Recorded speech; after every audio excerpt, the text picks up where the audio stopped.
Hi friends, good morning. তো তোমাদের কাছে চলে এসেছি নতুন একটা ব্লগ নিয়ে। আজকে ব্লগটা নিয়ে আসার কারণ হচ্ছে আজকে হচ্ছে আমাদের দিনের স্পেশাল ডে। স্পেশাল ডে মানে হচ্ছে আজকে হলো আরোহী হ্যাপি বার্থডে। আজকে আরোহী জন্মদিন। তোমরা পোস্ট তো পেয়ে গেছো সকালবেলা গুড মর্নিং পোস্টে। তো আরোহী আজকে সারাদিন যা যা চাইবে আমার তাইতে দেওয়ার চেষ্টা করবো। সেরকম কিছু অনুষ্ঠান করবো না, আমরা একটু ছোটো করে অনুষ্ঠান করবো, কারণ ঘরে একটা সুখবর আছে, তার সঙ্গে ঘরে আতর চলছে, কেন মেজদার ছেলে হয়েছে, সেই জন্য ছোটো করে একটা অনুষ্ঠান করব। বাচ্চা বাড়িতে অনেক বাচ্চা কাচ্চা আছে, আমাদের কাকার 2 ছেলে আছে, বদ্দার 3 মেয়ে আছে, তাদের ডাকবো ছোটো করে। আরোহী কি খেতে চায় তা বার্থডেতে তোমরা আজকে নিজে সবাই মিলে শোনো। তো আরোহীকে জিজ্ঞাসা করবো কি খাবে। বিরিয়ানি দুপুরে? আর কি কি খাবে? আর কি কি খাবে বলো? পিৎজা। আর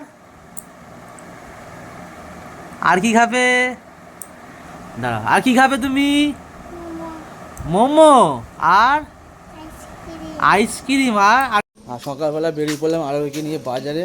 যাই বাজার করে আসি, কী কী বাজার করতে হবে। বিরিয়ানি খাবে বললো, বিরিয়ানি বাজারটা করে আসতে হবে। বাদবাকি অনেক কিছু কিনতে হবে, একটু ঘর সাজাতে হবে।